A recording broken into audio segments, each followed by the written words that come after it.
All right, guys, welcome back. Welcome to the Ready, Set, Blow podcast, episode 227. And we got a special one for you today.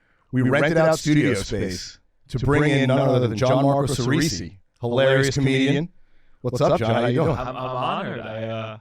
This is the real professional treatment. I think the next step would be if we got, you had speed tests for us. You had a doctor administer. That's what the Joe Rogan has, right? Oh, yeah, the rapid test? Yeah. Rapid test. I'm telling you, he's going to have, his guests are going to get the vaccine before the rest of us. Oh, I bet. I mean, he's got enough money to fucking vaccinate half of Hollywood. So.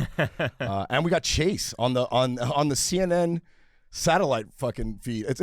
It's really impressive how well you guys run this. We got Rashad, the engineer, listening in. I'm impressed. This is my first time using the studio. I'm pretty happy with it.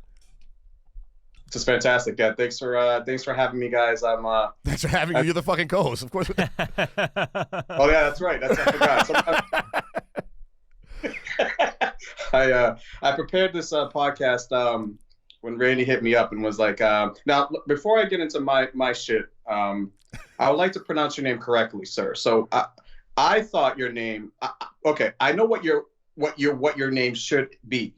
Okay, should be. In my mind, though, what I want to call you is Giancarlo. Is that okay or no? It's not my name. So if you're able to, Gianmarco would be great, and Soresi. I've gotten everything though. Like I wouldn't correct Soresi. you. Okay, not Soresi. If you called me Giancarlo, I wouldn't correct you. I'd let the fans comment viciously, dox you, dox your family.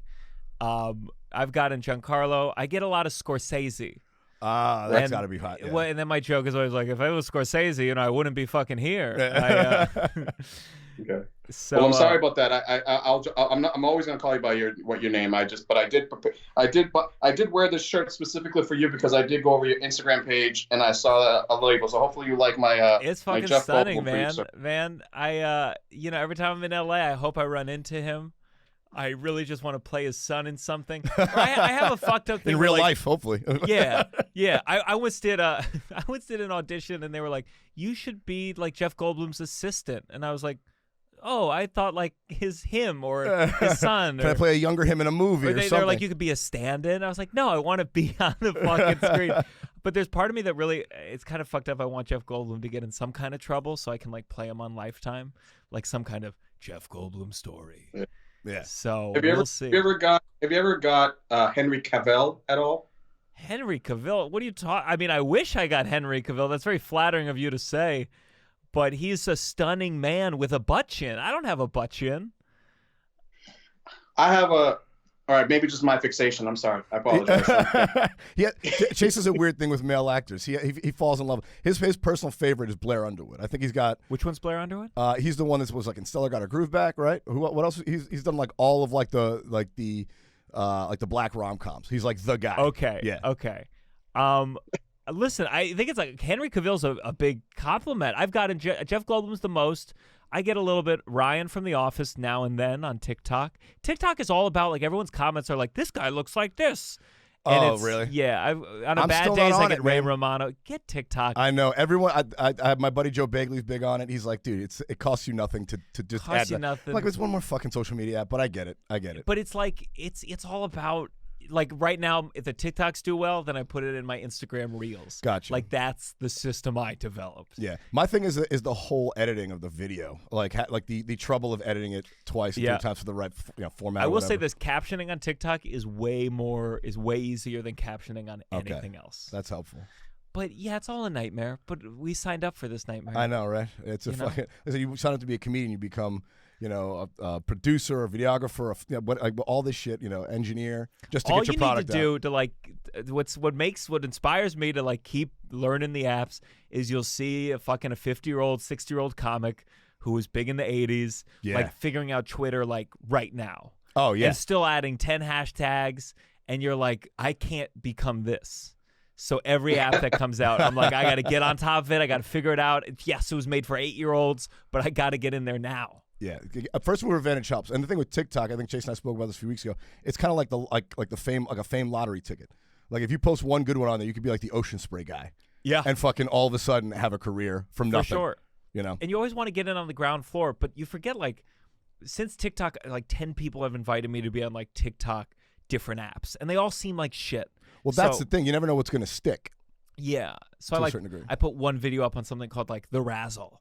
And I'm like, just in case, what if this one video takes off and I'm the Bo Burnham of the Razzle? But not yet. I don't think the Razzle's going to make it. It's not going to work. Now I met, so just to back people up, the listeners up on, because we actually spoke about you on the podcast about a year ago. Oh, really? Well, this is why I wanted to have you on. One, obviously, you're a fantastic comic, hilarious, but you made an impression on me, because I don't know if you remember this story, Chase. Go ahead, Randy. I'm sorry. I was going to, you go ahead, and then I'll go after. Sorry. All right, Sorry. yeah. So I was, because Chase, I don't know if you remember this, but the very first time I did the Comedy Store, in the original, or not the original room, in the Bella Room, I had to follow you. Oh, shit.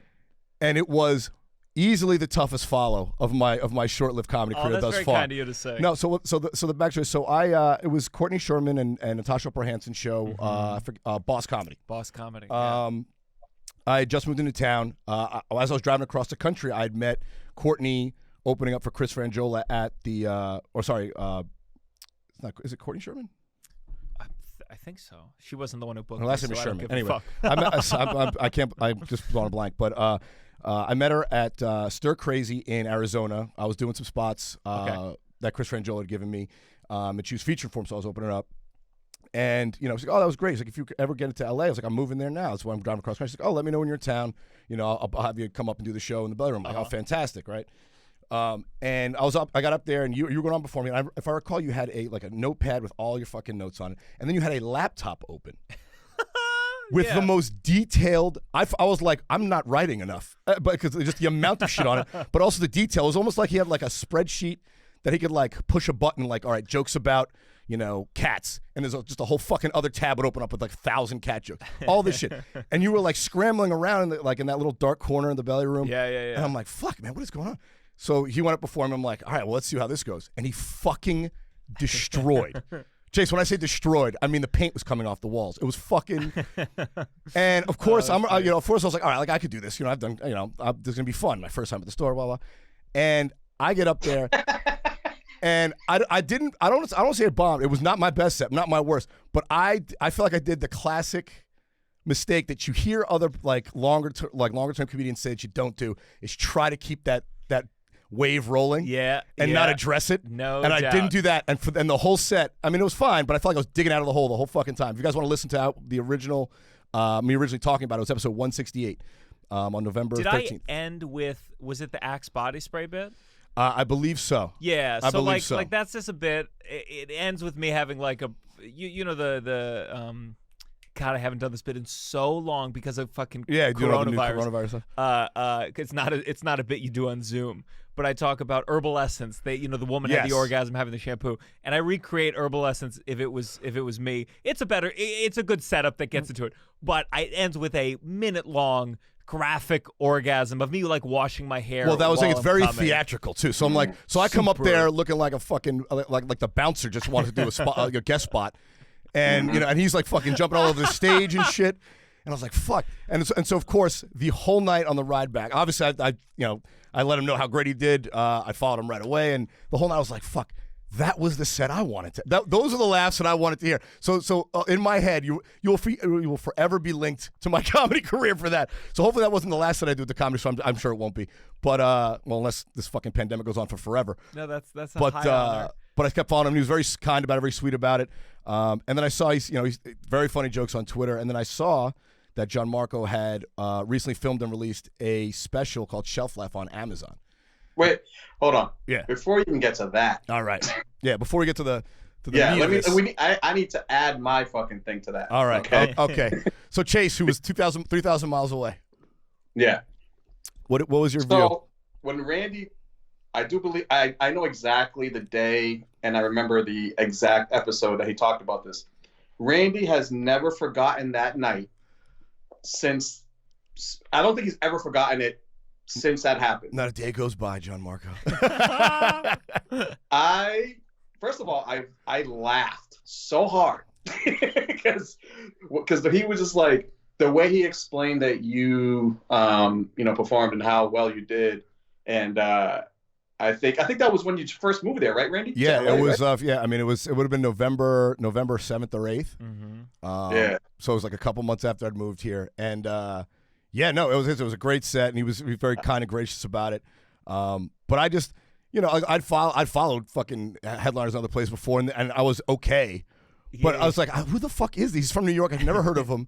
And he seemed like he was panicking before the set because he had like all this shit. Like he had like a fucking, like these monitors. And I was like, what the fuck is going on? Like, what's he going to do? I honestly thought you had like some audio-visual thing going on that you wanted to add into your performance. I was like, I don't know what the fuck's going on. And then he just destroyed. I'm like, well, what the fuck? Like, so what do I do with this now? I got to pick up the pieces after that. It was like, kind of like, I feel like, those moments are always pretty cool because it's like when you're starting out in comedy, or just doing, or not even just starting out, I feel like there's always that element of not even anxiousness, but you just never know like who's going to go in front of you and how well they're going to do. So it's like, holy shit. Yeah. It could be like a Monday night and you're expecting, oh, this crowd's not going to be this. And, 'cause it's Monday and it's like, oh no, like this guy in front of me is bringing heat. Yeah, so it's like, he didn't bring a P-shirt to the show that night. He was bringing a fucking howitzer. It was fun. It was fun to watch. Obviously, lessons learned on my part. I don't know if you learned anything from it other than how fucking great you had. The set you had. But before that, it's gonna stick out of my mind forever. It's like, fuck, man. All right, I can't do that again. Yeah, I think that's what's like that bit. It's the only bit in my roster that is a real like. If it's a packed room and you do a big orgasm bit, it's a tough follow because it's just like there was just an orgasm on stage. It's the same with sex. You got to like reset. Yeah, you got to have a refractory period before you go back to anything else. But I think it's always an interesting thing when people. I remember there was a guy at a club in New York and like he would end his bit. Or here's another one like Usama Siddiqui. Do you know Usama? Oh yeah, Siddiqui? I know Usama. So like when Usama does his beatboxing bit, which I don't know if you've ever seen, he did it on America's Got Talent. It's one of these things where it's very challenging to follow because the same way I added an act-out orgasm element, like he adds a musical element to it. So whatever shit you're saying after is fucking pales in comparison. So you got to go up there and like figure out a way to like get everyone to calm down, move sort of past reset. the music. And like when he does that bit for a sold out room, it's a murder fest. It's crazy. The same feeling that. Was there a host?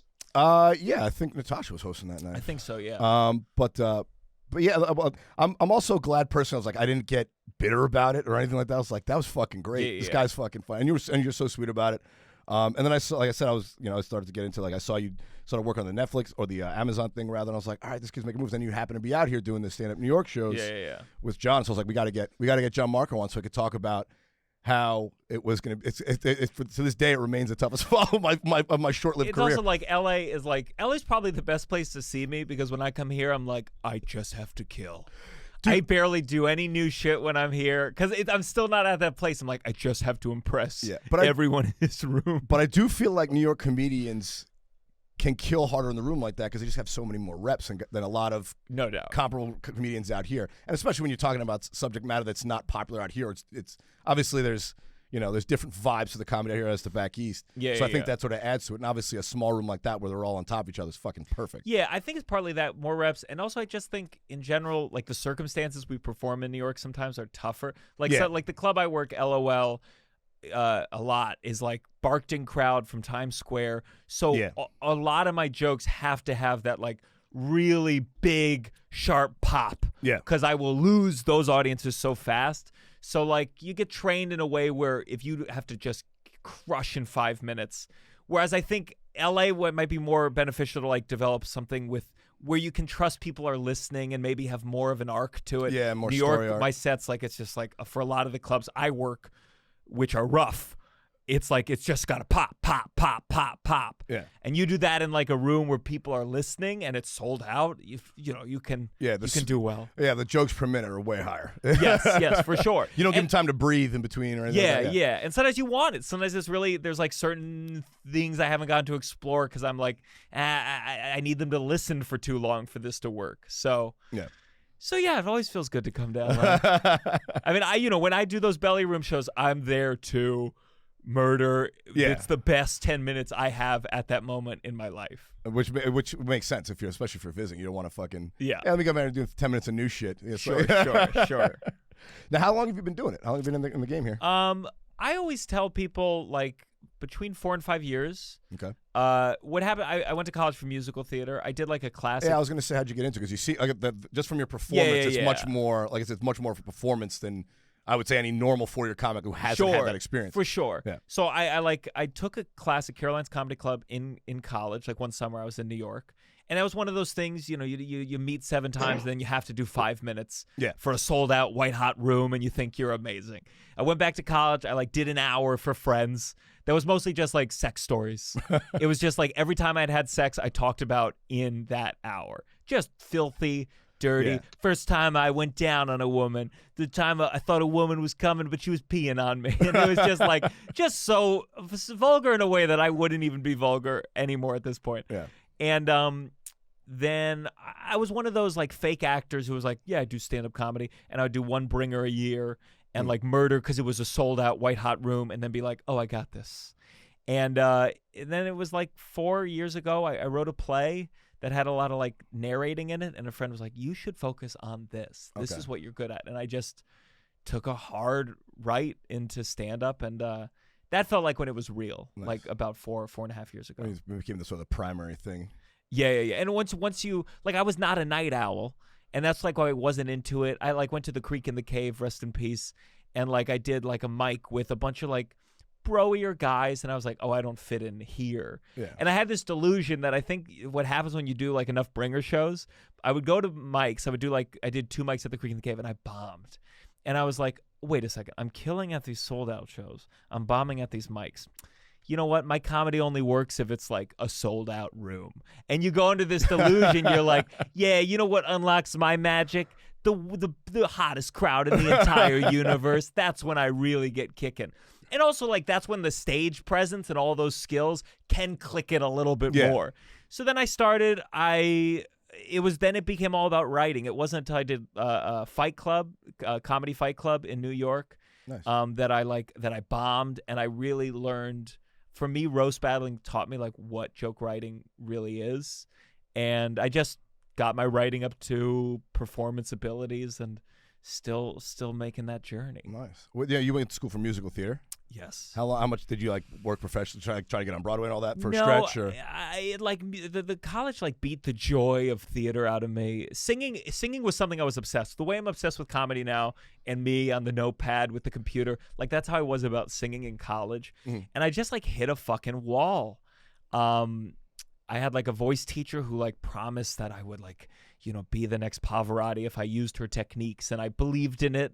Oh, so you were singing like opera and shit? No, I was singing musical theater, but like very classically. Okay. I wasn't singing like the rock musical theater. And like after practicing singing for 2.5 years, for 2.5 hours every single day, I like didn't improve a lot. Okay. And like senior year, I did one thing that really sticks out. With men, it's you don't want to crack when you sing. Like that's the fear where you're back in puberty. Yeah. And it's so humiliating.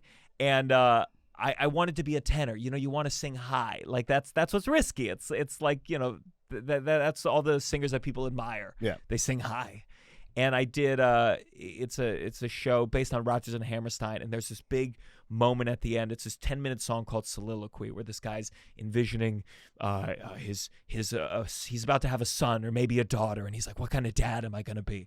10-minute song in front of like, I don't know, 200 people, this big kind of opera space they had there, and it ends where he's very ballady, and he's like, I'll go out and make it or steal it.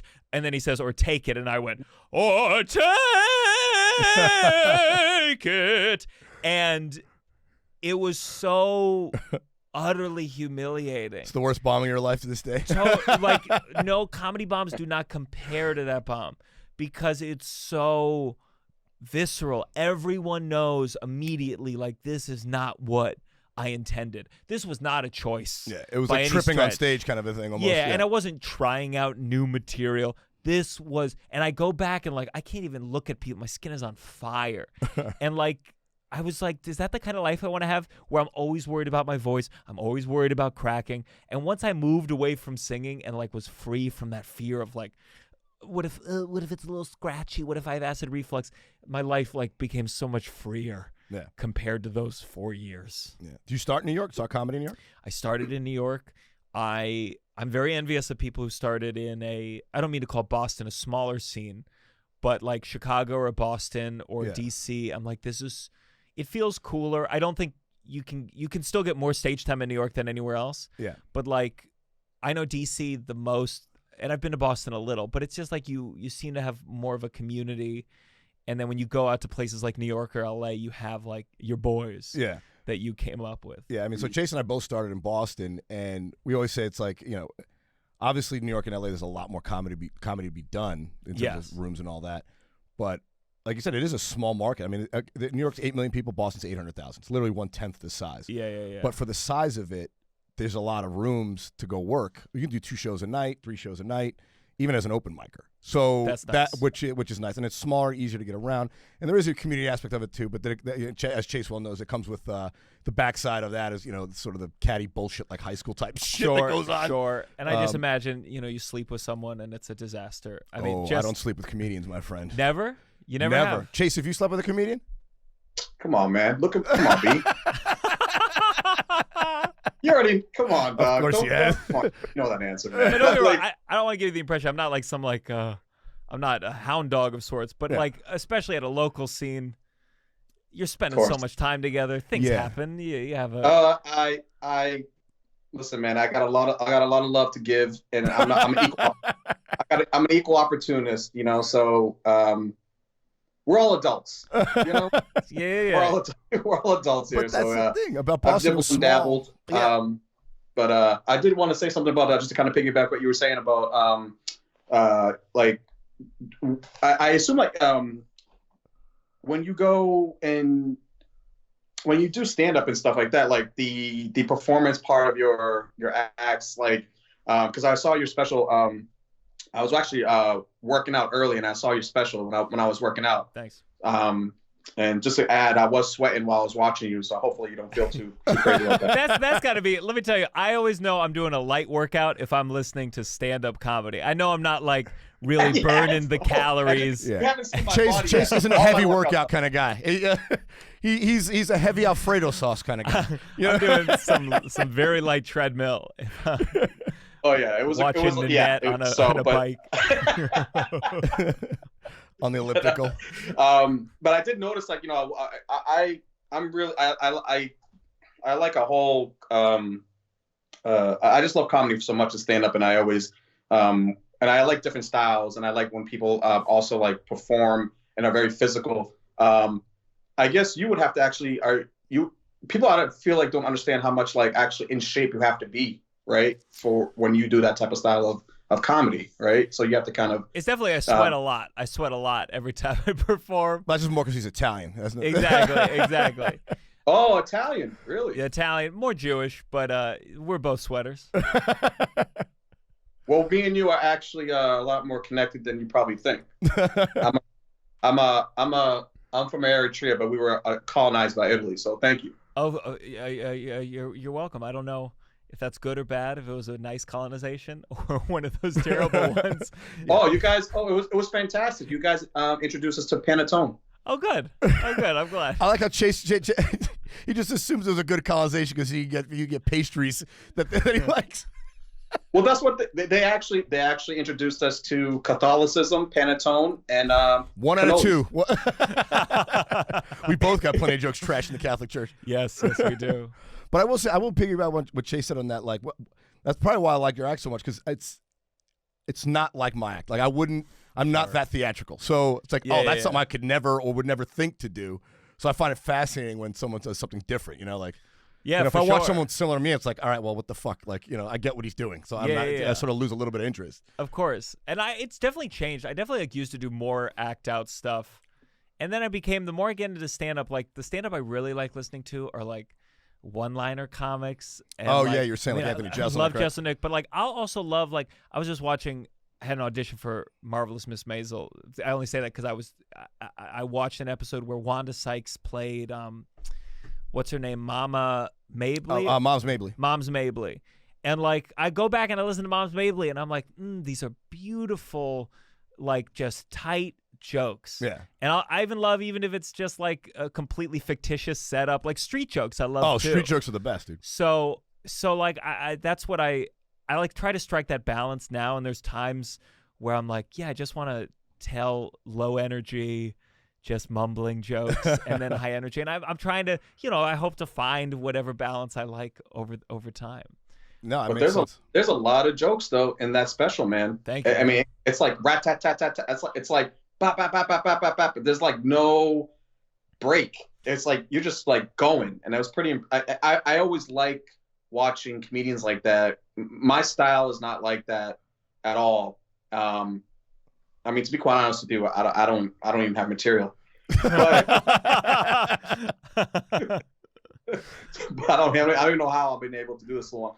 But it was very good, and I enjoyed it. So I enjoyed it a lot. How did that come about? How that special work out? Because you filmed and taped it all during quarantine, right? Yeah, okay. Yeah. So basically, like, I guess first there's the level of like where I feel like I would call it a lower level comedian, where it's like okay, what's the game plan with albums? What's the game plan with releasing stuff? Do I release something on my own? Do I wait till some album wants me to do some label? Do I wait till I get a late night spot and like just don't release anything?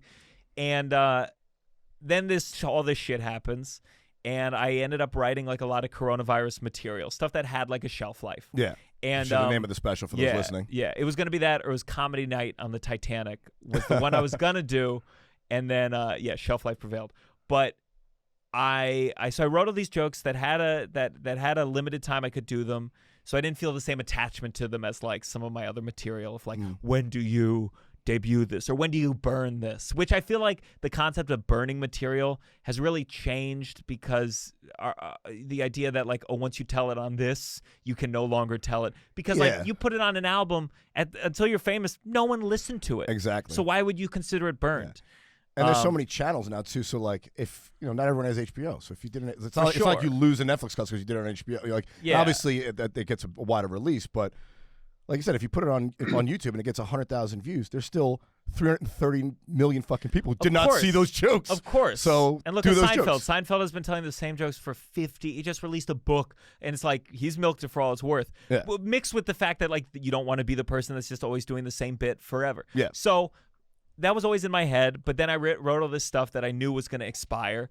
I met this. I did voiceover for this woman's audiobook named Jacqueline Thrapp, and she worked in the news, and she was like, we should film something. And I was like, I don't know. I feel out of shape. I'm not performing every night. Yeah. I've been developing these jokes piecemeal, mostly on Zoom. Which is never a good fucking place to try out new. But hence the reason there's a lot more like one-linery type stuff, because I feel like that's easier to test out on Zoom. Yes. Where you're like, there's a clear, just one punchline. I can see if they're reacting. If not, it's no good. Yeah. And she wanted to film it, and I was hesitant, but I had nothing else going on. And I started hearing about other comedians. Finally, there was a period we're all in shock and we don't know what we're doing with the time. And then there's, people who are ambitious start doing the thing, or they start the new podcast, or they're writing the screenplay, or somehow they got a Showtime deal, and you're like, how the fuck did you get a Showtime deal? I thought we all promised that we were in our houses, not improving our lives. I thought we all agreed that none of us were going to progress and we could just relax. That's why Christmas is one of the few days I can enjoy, because I'm like, okay, no one's doing shit. No one's releasing a front-facing video today that goes viral and makes me feel like I've wasted my life. So she wanted to do it. I rang up a producer named Lindsay Elizabeth Hand, who I had done a lot of sketch comedy with. She had been when I first started stand-up, I was, again, this is because of the acting background. I did stand-up for 6 months. I was like, I'm ready to film an hour.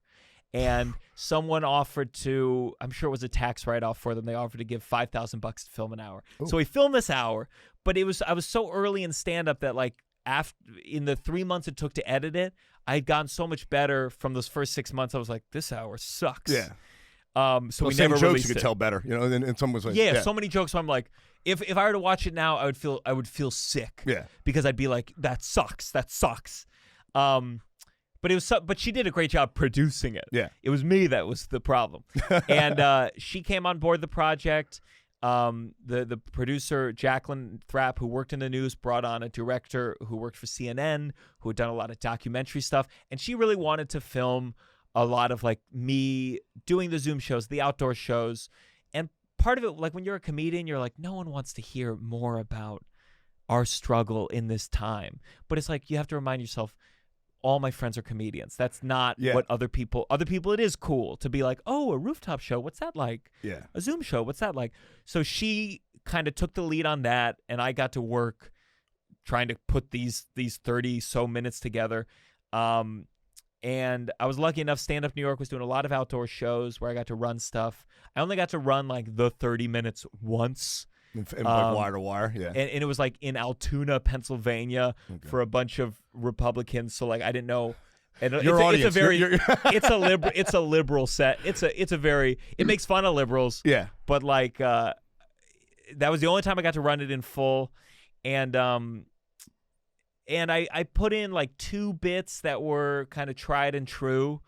And in my head, I'm like, if I ever do an hour again, I probably will use those bits again. And maybe 10 people will go, oh, that was in Shelf Life. And I'll go, shut the fuck up. No one watched it, so shut the fuck up. Well, people also don't remember jokes as well as you think. Like lay people. Yes. I feel like comedians Yes. will remember that joke you did about this. Like they won't remember what it goes, but I remember the herbal essence joke, Sure, Whereas sure. lay people are like, oh yeah, I don't, whatever. I fucking forgot, yeah. I've definitely seen comedians definitely use previous bits like years later on another platform. Kevin Hart did that on one of his specials earlier, and he brought it back, but it was way more. It was a lot different. He should have done that for his most recent special. He I should have haven't just seen that one yet. He should have just done his old special again. Frankly, then oh, you got to watch it. I shouldn't talk shit. He has a whole network. Yeah, he's on The Garden, so. Yeah, I've tweeted so many things about so many like various entities, like powerful figures. If I book it, I will go on Twitter immediately and I will just delete it, and hopefully no one will care. Yeah, well, I go the different route. I try to flood my Twitter and Instagram account with so much shit that it's like, well, good luck trying to find one of them that's gonna cancel me, because any one of them can get me canceled. Yeah. I was talking like I have 10 tweets about Ellen DeGeneres, and like, God forbid they go, Ellen wants you to open for you. I mean, those tweets are gone. Yeah. They are gone. I will have no integrity about it. I will deny them if anyone took a screenshot. Like a real comedian, just sell out as fast as Oh, possible. for sure. Doesn't with Twitter you can set it up where they can like delete like auto delete or something like that after a few tweets or something? Don't they have that setting? Yeah, but like, I'm like, part of me is like, well, it got 800 likes. I don't want to get rid of it. Of course. What is that? Yeah, what is that? Like, why do I save good old posts on Instagram as if anyone's going to go back to fucking January 2019? Like, Until this it'll one hurt is really you. great. It's 700 fucking, posts later. No one's going down that far in my... We're fucked up, man. So interesting. I saw the other day, since we're talking about comedy. Did you know that John Christ? Christ? Yeah, Christ. Do you know him? I don't know. The guy before Jeff died knows him really well. He just did a show with him I'm in about to Nashville. talk kind of shit about That's him. all but- right. Well, he got like, I hate using the word canceled at this point, but he got in trouble. Yeah. Because he was like a Christian, Yes. heavily leaning Christian comedian. He got in trouble because like I wasn't quite clear if he assaulted anyone or he like just used like a lot of gross coercion, like you get free tickets if you fuck me, even though you have a husband.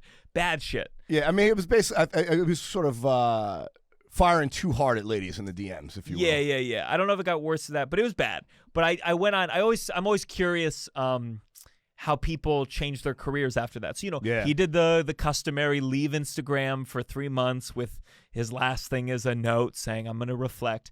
And I went on the other night.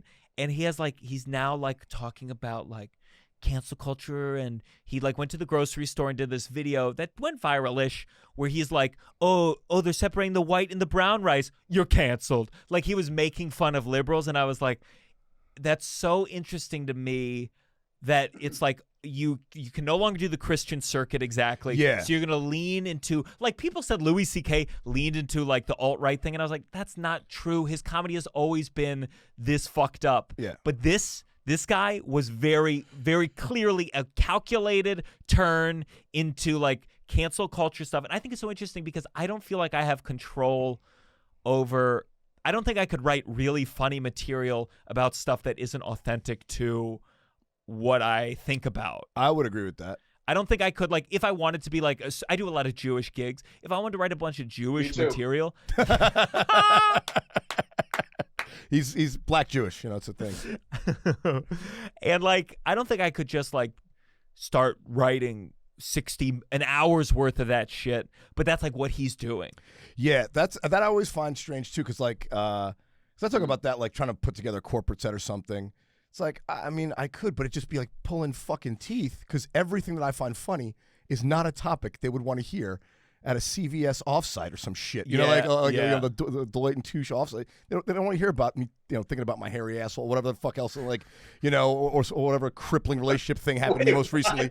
My material. Just, I'm laughing at fucking, my fucked up family situation, or some bullshit that happened in the Catholic Church. You and went they're to never quash, gonna want to. You went to quash the beef and ended up slapping those cheeks. Yeah, exactly.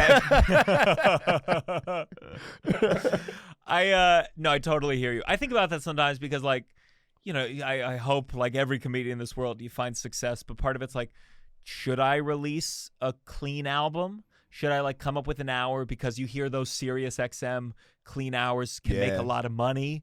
Or you go do, I think it's interesting, like the dry bar comedy. People do dry bar that aren't clean comedians. And that guy, what's his name? He has a big face neck tattoo. Shane. Oh, yeah. Shang. Yeah. Shang? No, Randy, that's not Shang. Shane. No, Shang's the black dude. Shang's the black dude. Yeah, I was like, I don't know. No, it's a white dude with a lot of face tattoos. Yeah. Oh, I like how Chase assumed that it had to be a white guy with a neck tattoo.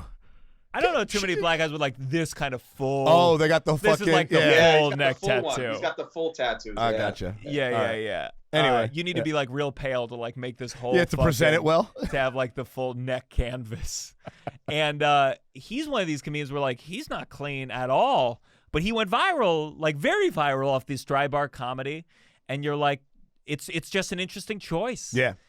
Because I'm sure once you do that, then everyone's booking you for clean shows everywhere. And it's like, oh no, what have I done? And you always hear about that. There's that legendary Richard Pryor story where I guess he used to be like kind of cleaner. And then apparently, as least lore goes, he did a gig and he was like, what the fuck am I doing? Or he did some kind of like, fuck you motherfuckers, in the middle of a clean gig, left, and then was never the same again. I'm sure it's bullshit. There's no way it's that clean of like a thing. But that Richard Pryor thing was like, because he was like, in the beginning of his career, he was like following Cosby model for like a lot. Yeah. Because he looked up to Cosby. Thank God he stopped doing that. He was looking up to Cosby because I guess Cosby was like the guy, back then. And then Pryor was kind of like doing that clean, squeaky shit. And then, like you said, he one night he was at a club in Vegas, and I think it was like the Copacabana or something like that. And he was just like, in the middle of the set, he just left. He's just like, this is not me, man. He's like, fuck this. Like, he's like, and then that's when it started where he said, hey, I'm going to do what I feel is, like, that's a great story. I just want to know. I'm always skeptical of all good stories. Every time I hear a good story in show business, I'm like, was there something else behind the scenes? Did he not get paid for that night? Was he being treated like shit? Did he really go off in the middle? Did he come back and he had? Right. I remember I'm Dying Up Here. Did you watch any of that on Showtime? Of course, yeah. Well, like the first episode, and they do this with everything about arts, not just stand up. But she was doing her like hick act, and then one day she goes on stage. She's like, you know what? I'm gonna talk some real shit. Yeah. And like delivers a perfectly like beat it out, amazing chunk about like blowing a guy. Yeah. And I remember once I was doing a set at the Friars Club, and it was like it was a cool show to be on, and it was like sold out, and I was doing real well. Early that day, I got punched in the face for the first time in my life, just a little bop. I was walking across the street in Harlem, and a guy punched me in the face. I was like, I was so stunned. I was like, did you just punch me in the face? And he's like, he's like, yeah, you were about to bump into me or something. Like I was walking too close to him or something. And like I had that moment on stage where I was like, I killed for 7 minutes, and then I was like, man, I got punched in the face today. Audience goes quiet. I was like, it was fucking crazy. That was crazy. And then I move on because I don't have any jokes. Like, I don't know what the fuck I was thinking. I had in this moment, like, I'm going to riff off getting punched in the face. But the whole audience was just like, whoa, are you okay? And I was like, yeah, okay. So I went to college for musical theater. And it's like, you know, that's the problem with those stories that I'm like, yeah, maybe he quit the gig, or he like, he ended his set 10 minutes early and then kind of started. Only in movies, like in the middle of your act, you just stop and launch into a completely different, perfectly construed act. You know, like perfectly, you know, mapped out and like with a story arc. It's like they did that in Marvelous Miss Maisel. Like she just got up there and destroyed. It's like, destroyed. Get the fuck out of here. Destroyed. Come on. And that's the problem with, I mean, all those shows with stand-up, like with Maisel, like it's just, and again, like it's annoying for a stand-up to be like, actually, this is not really stand-up. She's just kind of riffing on her life events. That would never work in a club. Yeah. But that's the problem with any show. I'm sure, you know, people who work in the ad agency were like, Mad Men is bullshit. Oh, dude. Mad Men is fucking bullshit. I was in finance, so was Chase for years before I got into comedy. That was like my first chosen profession. And I can't watch any of those shows or movies about it, like Billions or any of that shit, because it gives me anxiety. One, why the fuck would I want to look at what I used to do? Mm-hmm. And why would I want to look at a Hollywood trumped up bullshit version of it? Like it's not realistic, and it also just gives me anxiety. Like I'm already at work. Why the fuck would I come home and watch a show about work? Like, well, you got to be insane. I think the thing that most upset me about Crashing, the episode, how many seasons was it? Was it 3 or 2? 3, I believe. 3. He does a roast battle, and they do it tournament style, but it's all on the same day. So, like, everyone had prepared roast jokes for every possible competitor that could have advanced. And not just roast jokes, like some of the best roast jokes in the world. Yeah. And, like, what annoyed me about it is because I've done comedy festivals where they do roast battles, and they go under that mindset as if we write the roast jokes on the spot. Yeah. And I'm like, oh, I don't know if I'm fine. I'm a mediocre roaster, but they take me. I work really hard on them, and they take me forever. And the idea that like the show is it just gives people this illusion. Yeah. Well, I feel like I've never done a roast. I'm not really interested in doing it. But from my perspective, the ones that work out best are when you do what you said. You spend the time to learn about the person and write a joke about that particular actor or that guy or gal who's up there performing, as opposed to like. Yeah, you're gonna do a tournament style, so you just have your mama jokes for every fucking comedian on the panel on the roster, and now you just gotta trade out names, assuming that they'll work for anybody that's standing in front of you. And the thing is, like, and not necessarily Crashing, but like what stand-up is understood by the layman as like what stand-up is does impact how our audiences behave. We all know shows. I know so many guys that before a show will be like, "Yeah, hey, you're gonna roast my buddy. You're gonna," or they say like, "We heckled you because like that's part of the show." Yeah, and that's part of the problem is that like whatever conflation of like movies and TV. People go like, oh, stand-up comedy is when a guy goes up there and you heckle him and he shuts you down. Yeah. And that's not good. No. And it's the same with like this roast thing. I wrote about the other day where like I get booked for private gigs and then they confirm you, and then right after that they're like, can you also write some personal jokes? And you're like, writing jokes takes a lot of time. You got to pay extra for this. Like I can't just like look up your guy and write a cool joke. And it's again like understanding like what the work entails. And again, there's no point in whining about it, but like I do think the portrayal that we give to the masses in the media that represents stand-up does have an impact on what audiences expect from us in general. Oh yeah. And I do think a lot of audience members, and I don't know if you agree with this, Chase, but they think it's like if they're really like sort of new to comedy, they think you're up there just like off the cuff. It's like, no, this is all well thought out before I got up here, and you fucking around talking is not helping. I'm not up here riffing. Like this is prepared material, like you said. Like Like, these are painstaking hours putting these stupid dick jokes, and you're ruining it. One thing I really appreciated, I forgot about it. There was an audience member that came up to me at LOL, where it's like most people in that club have never seen a comedy show. And the guy came up and he was like, "Oh, that was so cool. I loved how you're working out new stuff. I listened to Joe Rogan." And him listening to Joe Rogan, he understood very clearly like what it meant for a comedian to work something out, why they were working it out, why like the coolness of like, oh, I'm part of this process. And I feel like he was I'm sure he is a very good audience member. Yeah. And it's partly because listening to Joe Rogan, at least in terms of stand-up, I'm sure he believes in some other shit that I'd be like, that's What's a problem. going on? Yeah. But in terms of stand-up, like he really understood it. And it was like, oh, cool. You are an educated audience member. You would know, kind of what your role is in all of this and how we can all maximize having a good time. Yeah. That's like the one compliment I always take like from an audience member is like, "Oh, you made that look easy." Like, because it shows they know it's harder than it looks, kind of thing. I'm like, yeah, how many times I had a bomb with that same shit before it worked out here? So thank you. I never make it look easy. They saw the work in it. I never make it look easy because I don't want to encourage anyone else to do this shit. So I make sure that I'm sweating up there, and between every couple jokes, I go, "Oh, this sucks. I'm not having a good time." How many calories do you think you burn on any given set? I don't know. When I do an hour, I mean, I'm sure it's a good workout.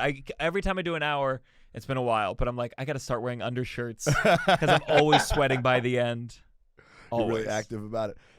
Going back to your special though, I'll ask you something, right? What's that? Hold on, Randy. Hold on. I want to ask him something. Sure. Do you remember like a specific heckling moment that you were like that stands out that you're just like, that makes you kind of like always think about that, like a particular moment? I don't know if Randy has one, but I always like to ask comedians that like one particular type of heckler that just sticks in your mind, like or particular situation. God, man, I've had so many fucking hecklers, and you always go back and you're like, could I have diffused the situation? Sometimes you ask yourself like, because sometimes you're like, there was no solution here.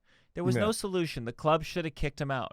Like, what magic am I supposed to do? If you want to ruin a comedy show, you can. Yeah. You can ruin a comedy show. It's not some magician. But I just think, for me, I'll like say a specific one, and like just the lesson I got from it was early on, first year in, I did some like very shitty bar show, and there was a woman was celebrating a birthday, which always, this is a problem. Women celebrating birthdays or bachelorette parties. Bachelorette parties, the fucking worst. Dude, drunk women are just are kryptonite for a good comedy show sometimes. Not all the time, but if they're up front and they're fucking talking amongst each other, I think it's the worst. Yeah, I've had men just as bad. I always hear the thing about like bachelorette parties, but I've had some terrible men. But this was a woman. And like it was one of those where we were doing some banter, and like clearly I thought we were having fun, and I pissed her off somehow. And then she just, the whole set, she was just, every time I would be like, so I went to college for musical theater. Mm-hmm. Oh, yeah, really? Tell us more about that. Oh, like no. The whole time.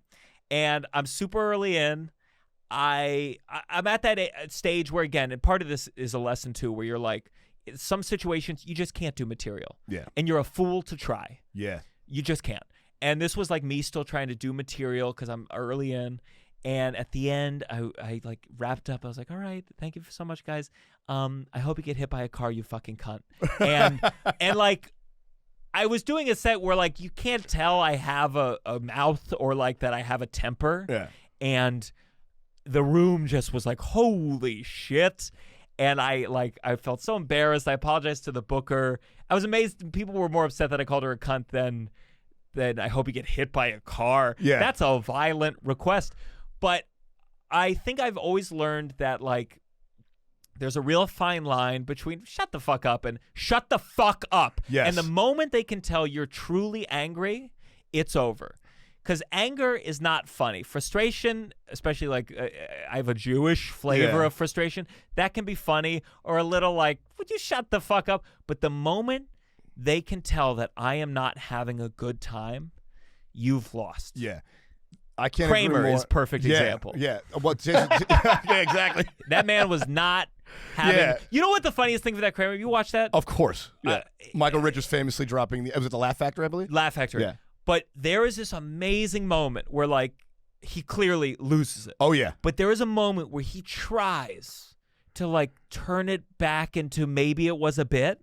Like he's kind of like, oh, I said the words. Yeah. Like that was the bit. Like he's gonna say the word and then be like, these scary words. And I'm like, oh man. And then he said it again, I believe, and it didn't go well. Yeah, and it's just like you can see him like he knows this is not good what's occurred.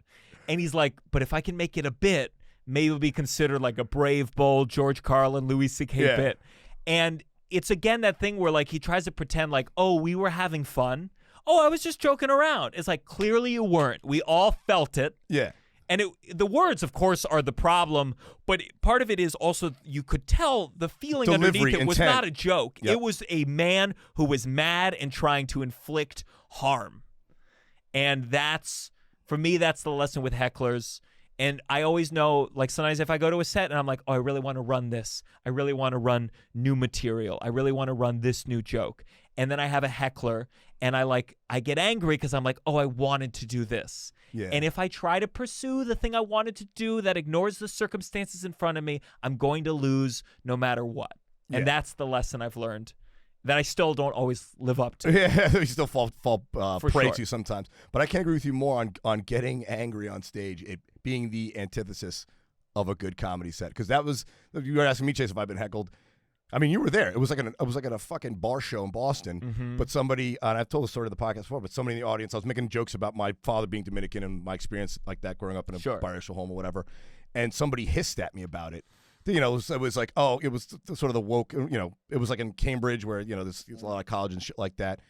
And I got angry. I was like, how the fuck can you tell me not to make fun of my own father?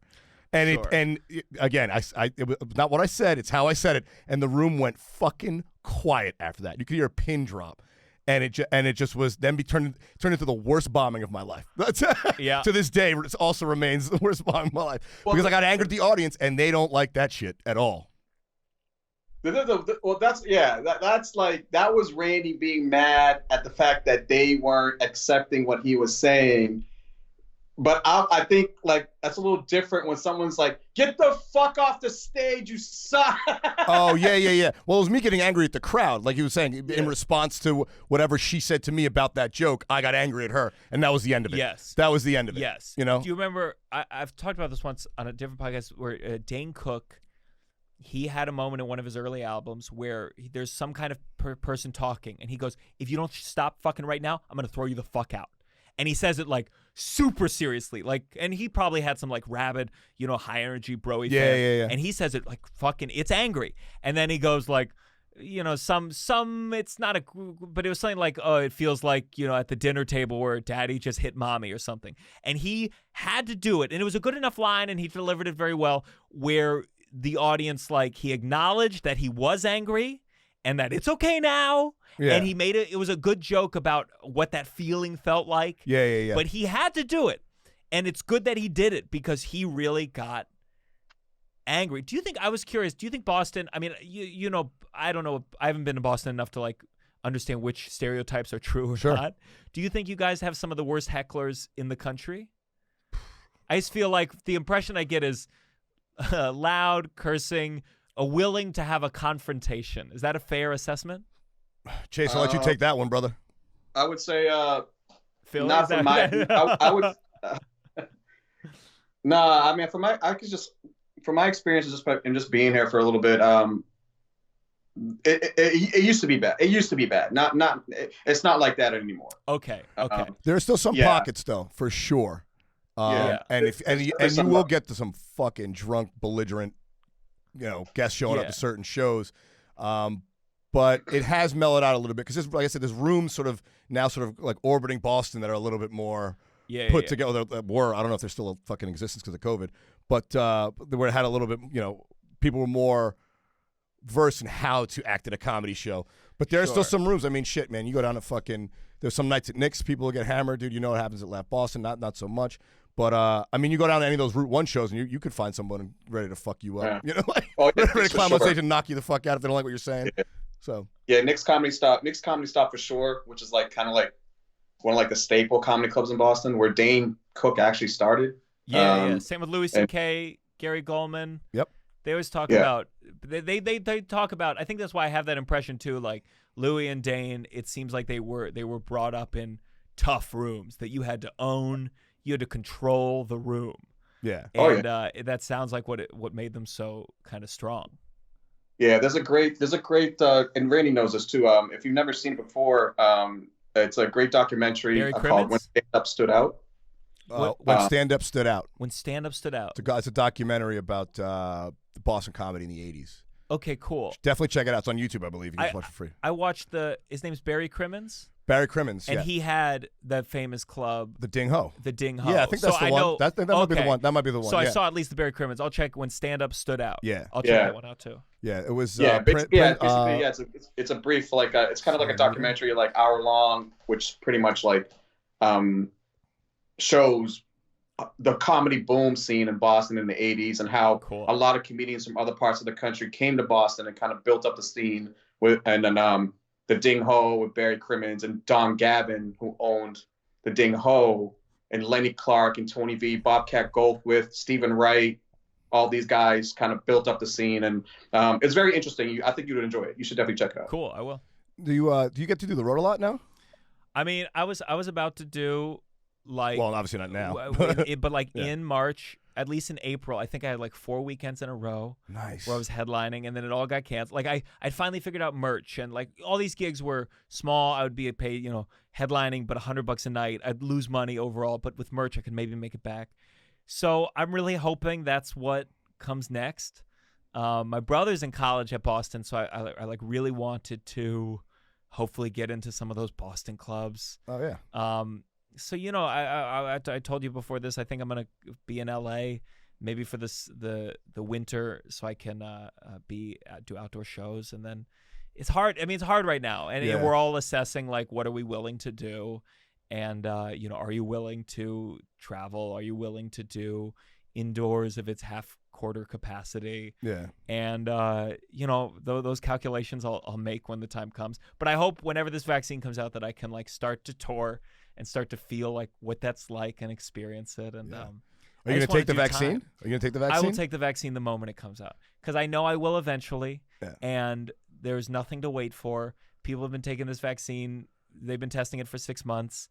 And I'm not going to wait, another 6? I'll take it the moment it's out. Yeah, whatever gets me out of the fucking house at this point. Yeah. I just want to go back to having time on stage, especially because we've been doing I was here in LA and I'm doing short sets, and I feel like I need to kill, and I just want to do 30 minutes, 45 minutes, and just like explore some new things. I'm so backed up with ideas that I want to work out. So I'm ready. I'm dying to go, man. I'm dying. Now, will you take the vaccine, Chase? Unfortunately, guys, due to the hip hop culture that I've ingratiated in and the Tuskegee experiment, I They're gonna give it to you first, and you're like, no, I don't want to be part of that. I'll take it. But listen, man, I trust doctors. I trust science. Hey, listen, I've done a lot worse, and I'm still here. So Agreed. It is what it is. Yeah. So. So what's the I guess last question? What's the long-term goal? Is it, you want to be the next Jimmy Fallon, or what's the? Nah, I mean, I don't think so. Obviously, if I looked at myself from 5 years ago, your dreams change so much in ways you would never believe they would. But I'm very much in love with stand-up. I see Chappelle just dropped this thing. Oh yeah, we're today. talking about It was that. like 18 minutes, and it's just like, man, how fucking cool is it to like create art that constantly reflects your current state of being. Mm-hmm. And like that's my number one dream. I have this acting background. I'm sure some acting stuff could come around, something could happen, but I feel like right now stand up is where I want to be. And then we'll see what else takes my interest. If I start, I love sketch comedy. Maybe I'll start writing scripts.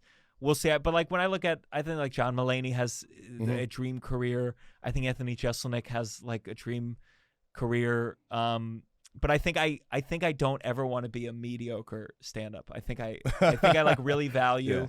Yeah. I think I just, and not every stand-up has this personality, but I think many do, where I like have a value of like I want to be excellent at this art form. Mm-hmm. If I'm not the best actor in the world, I feel okay about that.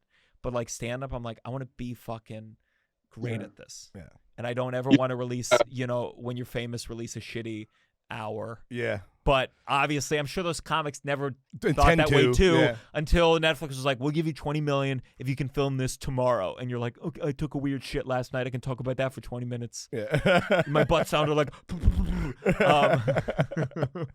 Have you always had like you got like a, from what I gather, you got like a really positive and a very like great attitude towards stand up, and like are you how have you always been like this? No. It's like, He's putting on a brave face for the show. He really cries most of the time. Yeah, I mean, well, that's because you both started this by saying, how hard I am to follow. I'm in a good mood for now. The moment I leave the studio, I will sink into a deep depression. No, I think what's nice, like I'm just as frustrated with stand up as anyone is. Where I'm like, why why haven't I ever had an audition for JFL? Why haven't I gone to late night show? What I know about stand up and what you do not feel when you're an actor is like every time I go on stage and I do well, in that moment, I'm just like, nothing else matters. If I'm killing, I get that high. And in that moment, I don't care that I don't have a special, I don't have late night. And obviously, the moment I'm off, it comes back. But like, I think stand-up, you really get to experience constantly this rush of like, I'm doing the thing. Yeah. And I'm doing it occasionally well. And you feel your worth in that moment. And that's why I feel good. But don't get me wrong. I am fucking livid that I don't have a Netflix special, that I don't have a Comedy 30, all that shit. Like everyone else. But you do have a special on Amazon. I do. So, folks, check that out. Shelf Life. It's tremendous. It's on Amazon Prime. You'll enjoy it, and you'll get to see what comedy life is like if you're ever at all interested in what it's like for us right now. I mean, obviously, we're all miserable because it's not the best time in the world. But performing stand-up on the back of a flatbed truck is a new kind of low, and you get to see him, and you get to see Gianmarco do that. Thanks so much for doing this, man. Thank really you for having appreciate me, man. It was a blast. That's it for this episode, guys. We'll be back maybe later this week. Maybe you and I, Chase, will do a little extra one, just me and you catch up on the weekend and the goings-on in the world. But thanks again for doing this. That's Chase Abel. I'm Randy Valero. That was Gianmarco Soresi. Soresi. That's it for this episode, guys. Peace. Peace.